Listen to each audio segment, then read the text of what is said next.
guys, kind of felt like it might be a good day to do a little fireside chat with you by myself.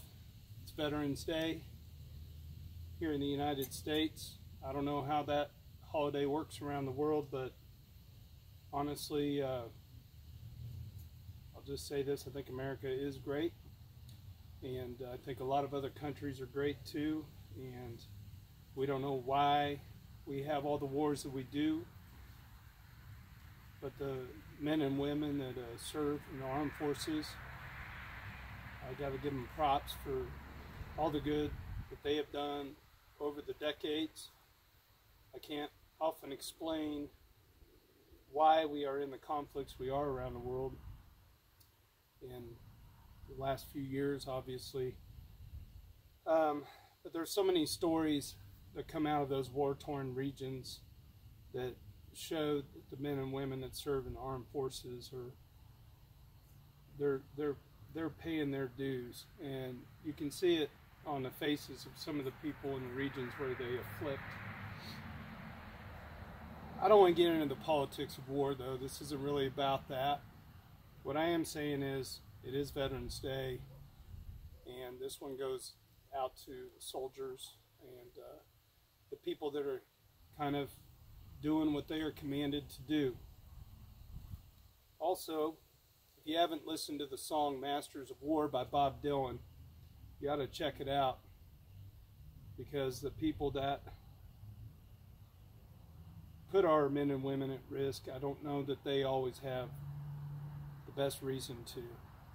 By the way, this is an unlisted video, and I'm not going to go on about war and politics too much, other than I've got a lot of friends that have seen a lot of things, they've done a lot for our country, and they are doing, what they're told.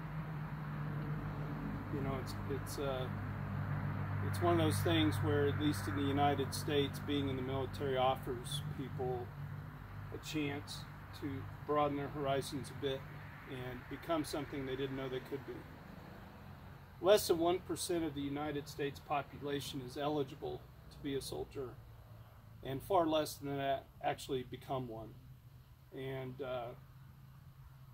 I got to burn one down for them. Now, F-Trader, I love you guys, and you can see that the fire pit is dirty. There's leaves everywhere. It's just crap. The market feels the same way. In fact, a lot of what's in this brush pile right here is thorny, crappy wood. And so, with a little help from my propane friend here, I think we'll get it lit, because I want to talk to you today a little bit about just the sentiment, the sub, and custody of funds. So, this one goes out to our soldiers. Again, it's not about the politics. It's not about the reasonings.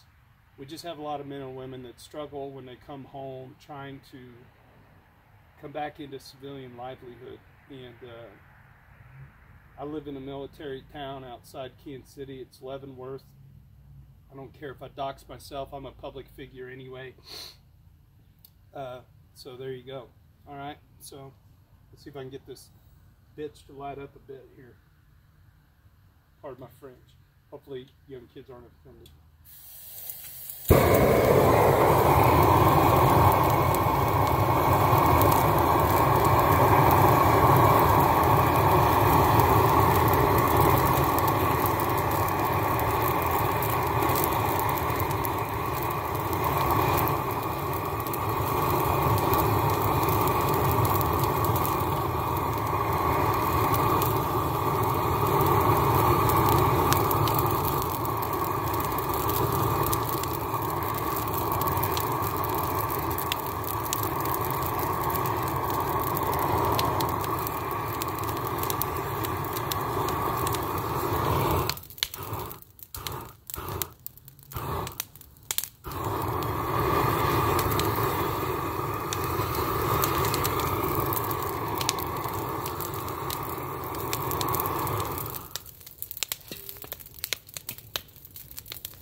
like thorny branches do pretty good.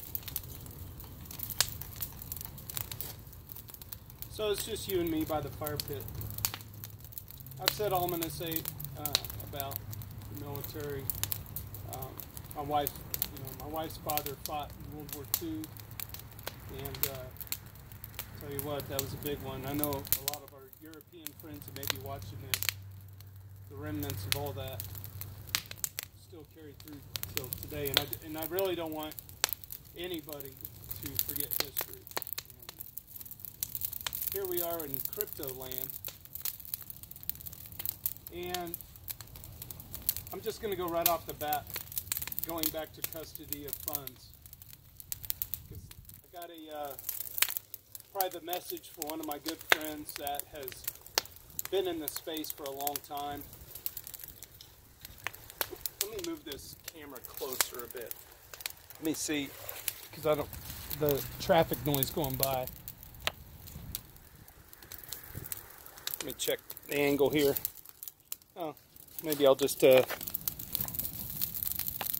go take a seat over here.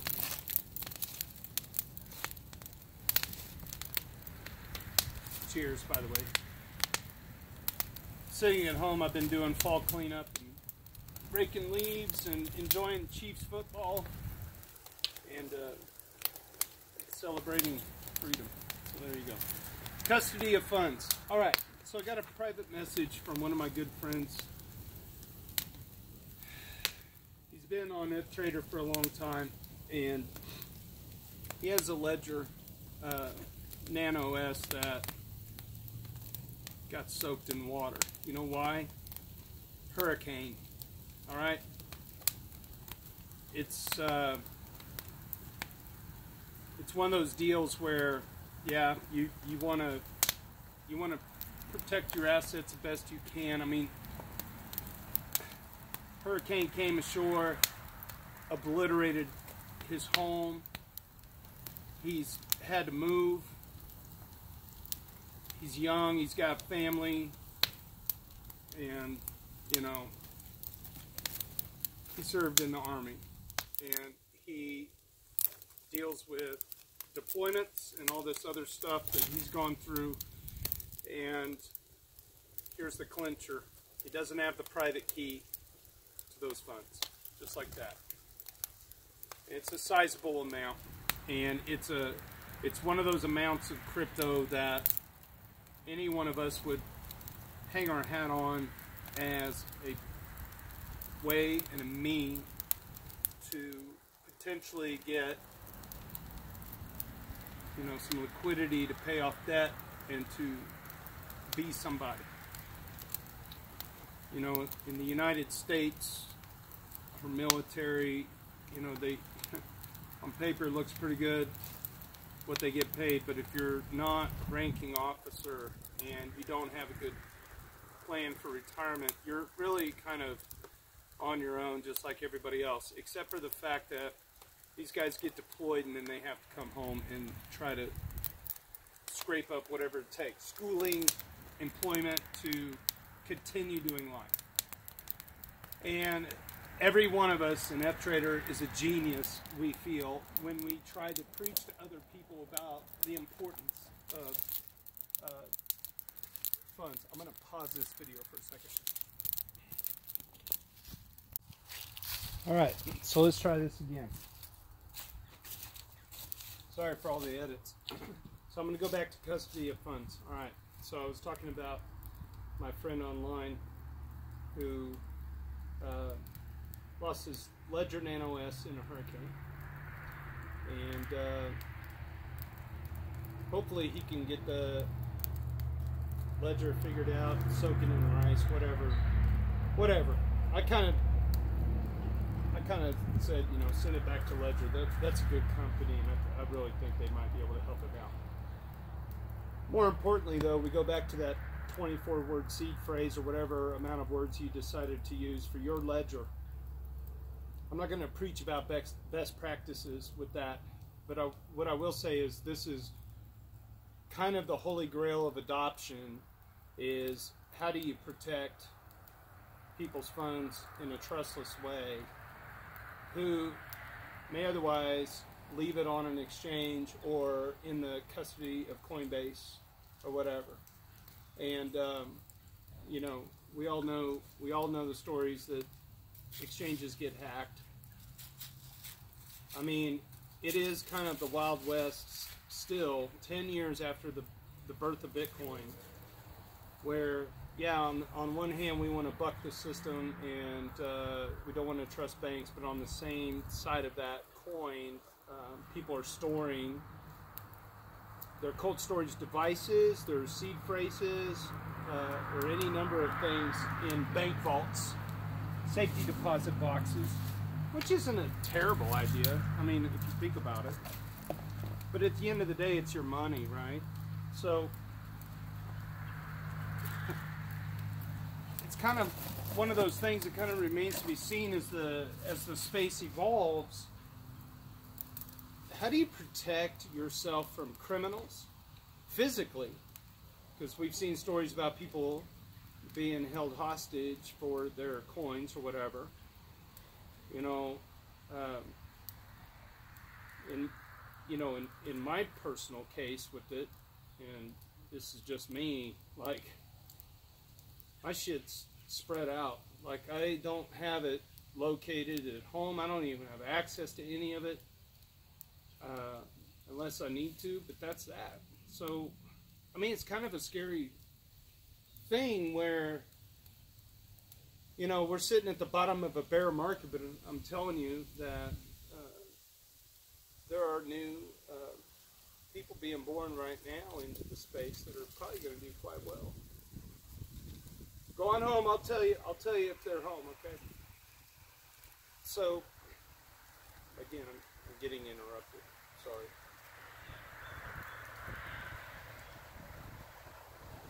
And I feel for all the people who get held hostage for their funds. I get it. So,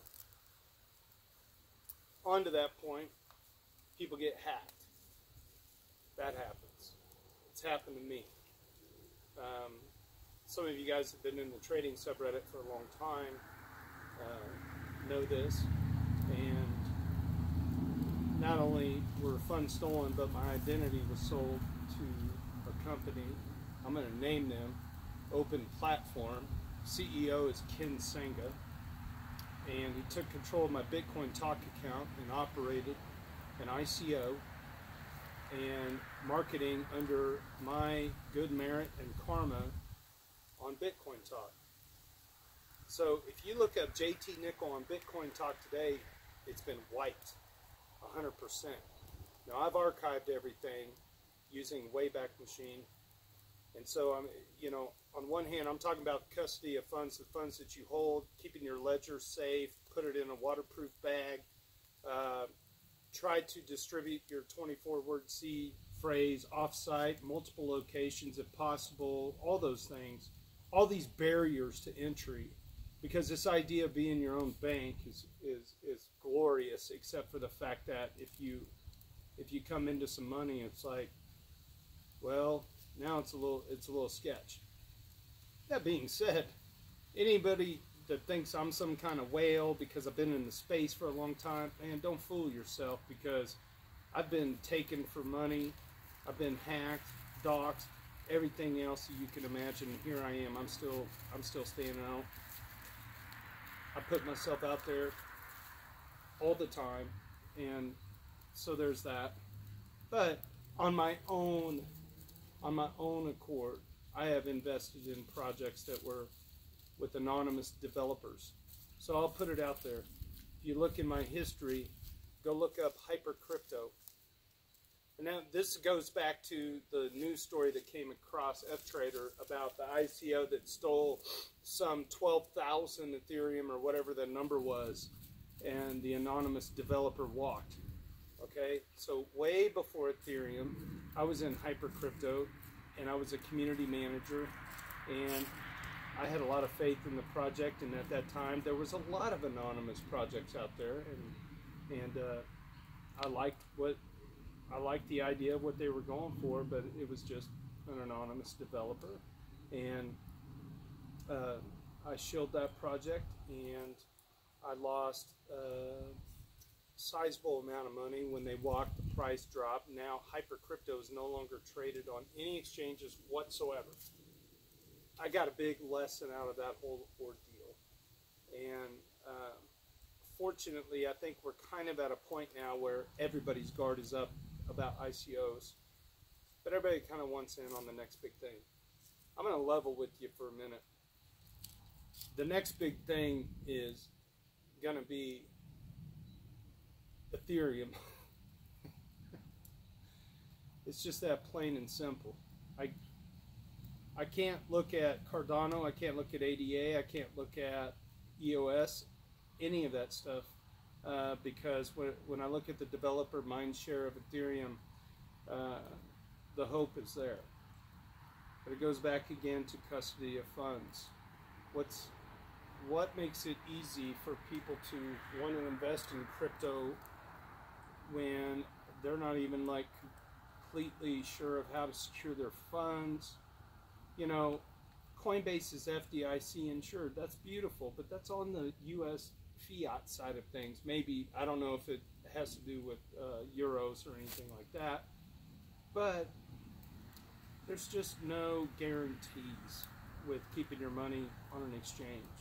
And keeping your money on yourself presents its own risks. And,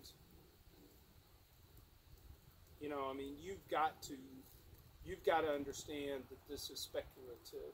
And everybody, I think, gets that. I mean, if this market didn't teach you that this is speculative, I don't know what will.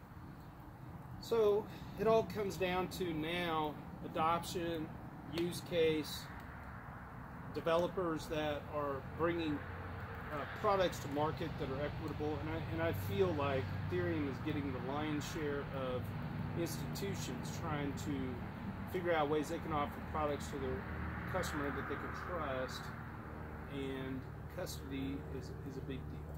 I just think custody is a big deal. Decentralized exchanges, you know, they present their own problems. You're still resorting to someone else's code, and you know, bug checks and everything else that comes with it. So trying to remember what else I was going to say today. I think that was about it. I just be vigilant, you know, understand the risks, invest where appropriate, if it's appropriate, and research. Because this reminds me of the lull post-Bitcoin, pre-Ethereum, where there was venture capital money coming in, but the market didn't reflect growth. The market ignored the news, and then we had this bubble of 2017, and every time I read posts about, well, this is going to take years to recover and years to, you know, that was the big bubble. That wasn't the big bubble. I just, in my heart of hearts, I feel like the big bubble, it hasn't even started. And the big bubble may not even be till, you know, 5-10 years from now. Something's changing, right? We kind of feel that the world is heating up, and we've got so many political things going on. We have crime upon crime upon crime with governments, and crypto has, you know, originally was kind of this libertarian idea of, you know, self-sovereign kind of monetary system. Well, we've seen that it's going to have to be more than that, and we're starting to see institutions gravitate towards the idea of it, and that's going to take some time to recover from. And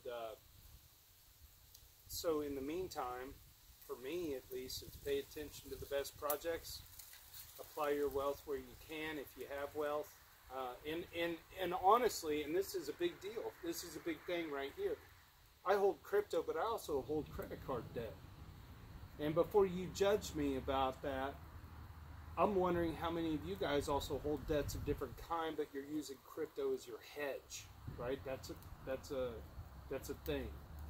I'm going to go back to my friend who doesn't make a lot of money, but he's got a bit of crypto, and it's in limbo right now, trying to recover those funds.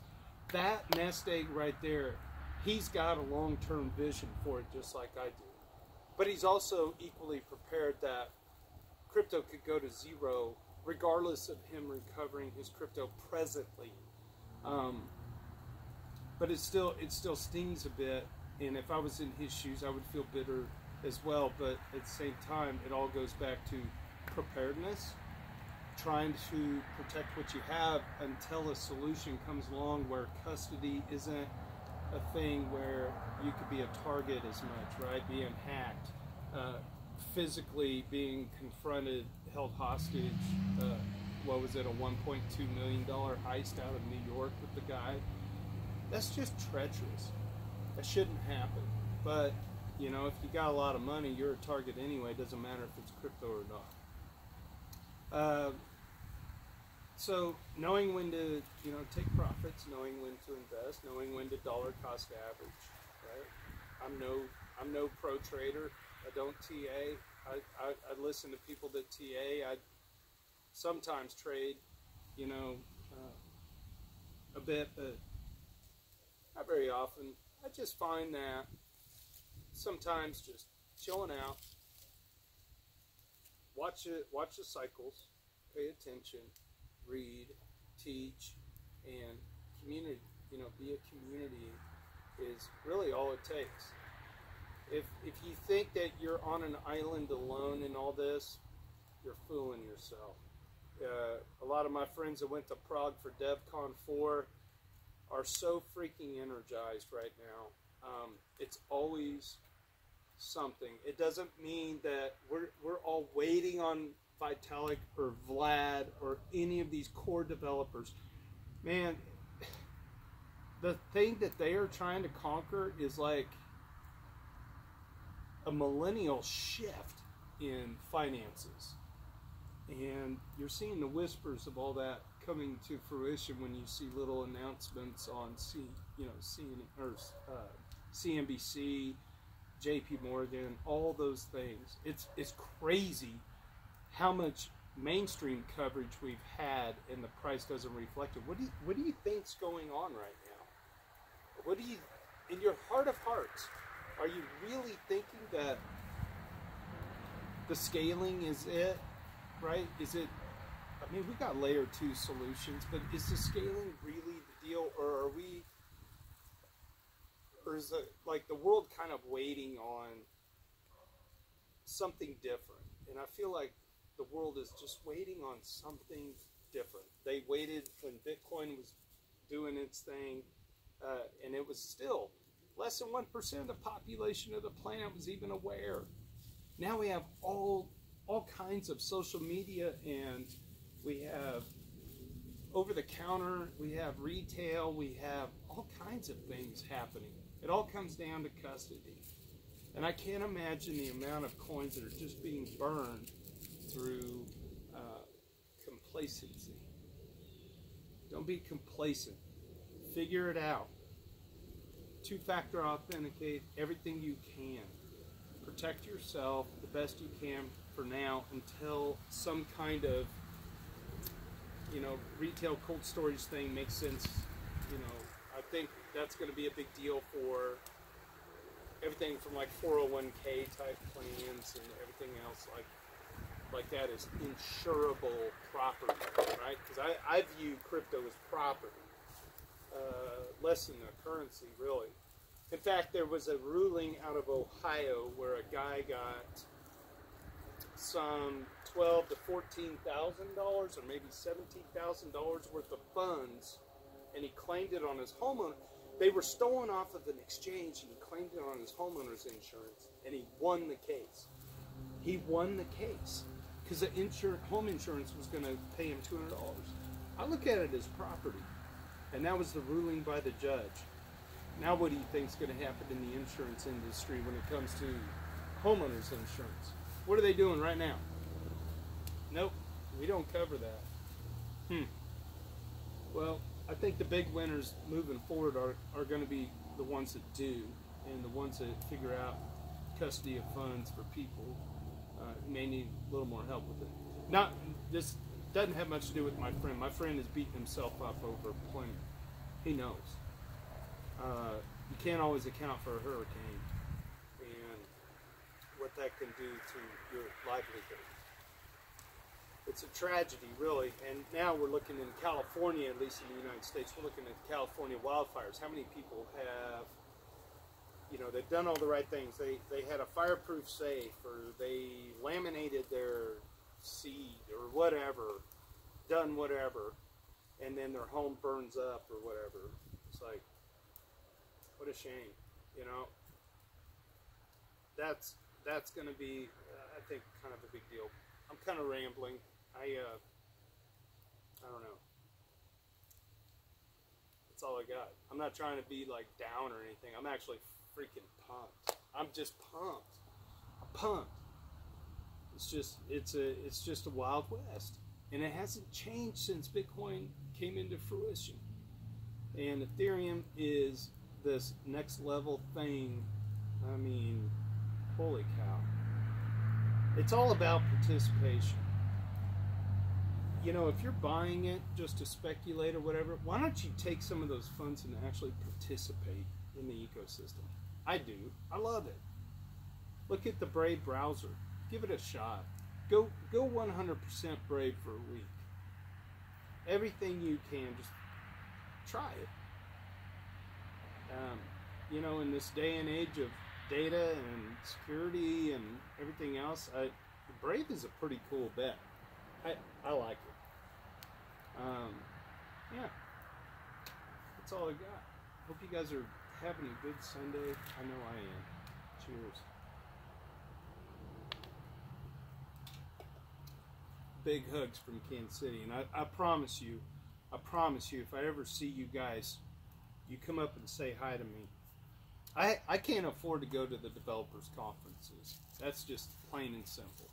All right, and I know I've talked about cooking over this fire pit to a few of you guys, and you never know. It may not be here. It may be DevCon 7.